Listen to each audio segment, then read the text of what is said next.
రామాయంపేట రామాయంపేట రామాయంపేట మళ్ళీ ఆయన మెదకోలు ఫీల్ అయ్యారు. రామాయంపేట మా అత్తగారు ఊరు, పద్మక్కదేమో మా దగ్గర వాళ్ళ అమ్మగారు ఊరు. కాబట్టి అక్కడికి వెళ్ళి పిల్లని ఇక్కడికి ఇచ్చినాం, ఆడికి వెళ్ళి పిల్లని అటు తీసుకుపోయినాం. పేరు పేరున వేదికపై ఆసీనులైన పెద్దలు, మరి ఈరోజు ఈ కార్యక్రమానికి అధ్యక్షత వహిస్తున్న మా మెదక్ జిల్లా పార్టీ అధ్యక్షురాలు సోదరి శ్రీమతి పద్మా దేవేందర్ రెడ్డి గారు, గౌరవనీయులు పెద్దలు, మెదక్ జిల్లాలోనే కాదు రాష్ట్రంలోని ఏ మారుమూల ప్రాంతంలో ఏ సమస్య ఉన్నా అందరికంటే ముందు స్పందిస్తూ అందరికీ అండగా ఉండే గౌరవనీయులు పెద్దలు మాజీ మంత్రివర్యులు శ్రీ హరీష్ రావు గారు, గౌరవ పెద్దలు మాజీ శాసన మండలి సభ్యులు అన్న సేరి సుభాష్ రెడ్డి గారు, గౌరవ మాజీ శాసనసభ్యులు పట్లోల్ల శశిధర్ రెడ్డి గారు, గౌరవనీయులు సోదరులు, గతంలో మెదక్ డీసీసీ ప్రెసిడెంట్గా పనిచేస్తూ ఆనాడు ఎన్నికల సమయంలో మన పార్టీ గెలుపును కాంక్షించి మనతో పాటు కలిసి వచ్చిన సోదరులు శ్రీ కంటారెడ్డి తిరుపతి రెడ్డి గారు, పెద్దలు గౌరవనీయులు కేసీఆర్ గారు అక్కడ శాసనసభ్యుడిగా ఉన్నప్పటి నుంచి మా అందరికీ చిన్నప్పటి నుంచి జగపతి అంకుల్ అని పిలుచుకునే అలవాటు మా బట్టి జగపతి గారు, అదేవిధంగా మా తమ్ముడు మల్లికార్జున్ గౌడ్ గారు, అన్న నాగర్ కర్నూల్ మాజీ శాసనసభ్యులు గౌరవనీయులు అన్న మరి జనార్దన్ రెడ్డి గారు, సోదరుడు జితేందర్ గౌడ్ గారు, సోములు గారు, మా తమ్ముడు ఎర్రోళ్ళ శ్రీనివాస్ గారు, ఇంకా వేదిక పైన ఉన్న అన్నలందరికీ పేరు పేరున, రావుల చంద్రశేఖర్ రెడ్డి అన్నగారు మన party general secretary head office incharge, అదేవిధంగా ఈరోజు మెదక్ నియోజకవర్గంలోని వివిధ ప్రాంతాల నుంచి తరలి వచ్చిన మా తమ్ముళ్ళు అద్భుతంగా మాట్లాడిన జీవన్ కుమార్ గౌడ్ గారు, అదేవిధంగా నరేందర్ గారు, రంగారావు గారు, ఇంకా పేరు పేరున వారితో పాటు కలిసి వచ్చిన మీ అందరికీ హృదయపూర్వకంగా తిరిగి స్వాగతం సుస్వాగతం. పత్రికా మిత్రులకు కూడా హృదయపూర్వకంగా నమస్కారం. హరీష్ రావు గారు మాట్లాడుతూ రెండు మాటలు చెప్పారు. ఒకటి, సిద్దిపేట ఒకప్పుడు సిద్దిపేట అంటే పందులు గుర్తొచ్చేది, మెదక్ అంటే గాడిదలు గుర్తొచ్చేది, కానీ ఇప్పుడు సిద్దిపేటలో పందులు మాయమైనాయి అన్నారు. మెదక్లో కూడా గాడిదలు దాదాపు పోయినాయి, కొన్ని ఉన్నాయి ఇంకా. అవేందనే చెప్పగాని ఉన్నాయి కొన్ని, వాటి సంగతి మీరు చూసుకోండి. ఇక ఎక్కువ చెప్పగాని వాటి సంగతి ఇవాళ మీరు వచ్చుడుతోని తప్పకుండా ఇక అవి ఎన్నున్నాయో గన్నున్నాయో లెక్క పెట్టుకోండి, సందర్భం వచ్చినప్పుడు చూసుకోండి. రెండేనా? అయితే హరీష్ రావు గారు ఇంకొక మాట కూడా చెప్పారు. రేవంత్ రెడ్డి గారు అదేదో 10% 15% కటింగ్ పెడతా, తల్లిదండ్రులను చూసుకోకపోతే అంటుండు, కోత పెడతా అంటుండు. మరి రేవంత్ రెడ్డికి ఏం కోత పెట్టాలన్నారు? రేవంత్ రెడ్డికి కోతలు సరిపోవు, కర్రు కాల్చి వాత పెట్టేటట్టు మీరు అందరూ ప్లాన్ చేసుకోవాలి.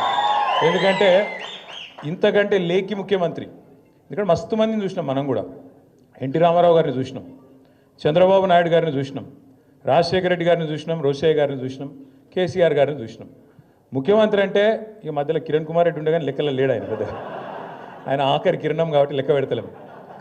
ఇక ఇంతమందిని చూసినాక మంచి వాళ్ళను ఈయనను చూస్తే వీళ్ళు ఎట్లా అనిపిస్తుందంటే, ఇక నాకు ఎట్లా అనిపిస్తుంది కానీ ఊళ్ళో ఎవరి ముంగట నన్ను గొట్టం పెడితే చాలు, ఒక తిట్లు కాదు, తెలుగు భాషల గిన్ని తిట్లుంటాయని కూడా తెలియదు, గన్ని తిట్లు తిడుతుండ్రు.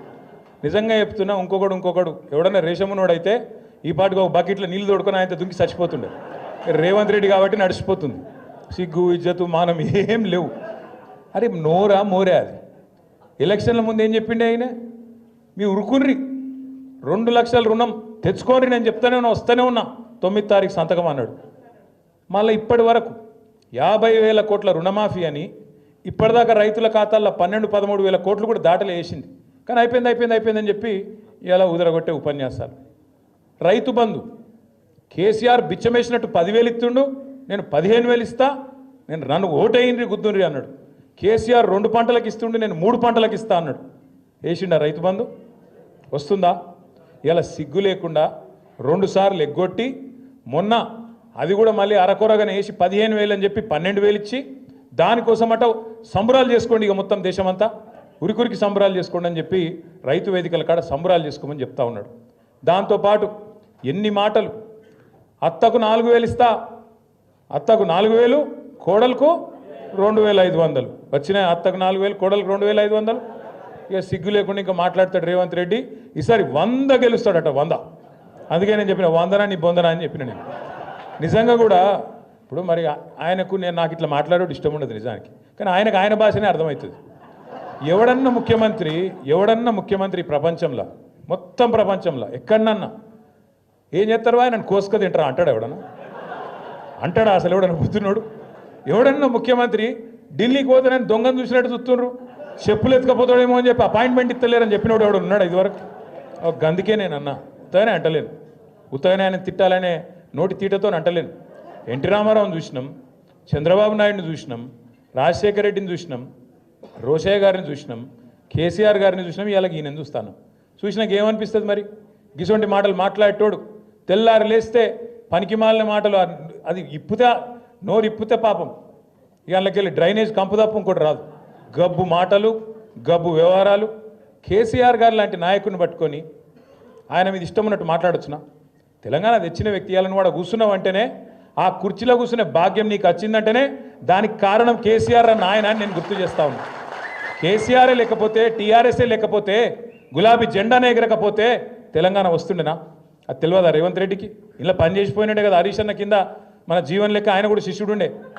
హరీష్ అన్న మంత్రి అయిన రోజు డ్యాన్సులు కూడా చేసిండు ఇక్కడనే. ఇలా ఆయన పెద్ద పోటుగాని లెక్క హరీష్ రావు నువ్వు ఇట్లా అట్లా అని నోటికి వచ్చినట్టు మాట్లాడతాడు. నేనేమంటున్నా అంటే అధికారం రాగానే ఎగిరెగిరి పడితే మేము కూడా ఉన్నాం 10 ఏళ్ళు మంత్రులుగా, కానీ ఎప్పుడు గిసంటి పనులు చేయలేదు కదా, గింత లేఖిగా మాట్లాడలే కదా, గింత దిక్కుమాలిన అడ్డమైన కేసులు పెట్టించుడు, కార్యకర్తలను కొట్టించుడు, ప్రతిపక్షం అంటేనే పోస్టు పెడితే పోలీసోడు ఫోన్ చేసుడు.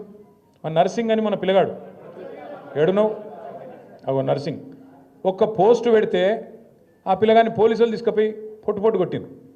అంటే గింత అరాచకమా? ఇందిరమ్మ రాజ్యం అంటే గిదేనా? ఇందిరమ్మ రాజ్యం అంటే కేసులు పెట్టుడు, రోకల్ బండలు ఎక్కించుడు, ఇష్టం ఉన్నట్టు కొట్టుడు, ఇష్టం ఉన్నట్టు గుద్దుడు, భావ ప్రకటన స్వేచ్ఛ లేకుండా ఒక ముఖ్యమంత్రిని పొగడాలి తప్ప ఇంకేం చేయొద్దు. ఇదేనా పద్ధతి? పొగుడతారు ముఖ్యమంత్రిని. ఎప్పుడు పొగుడతారు?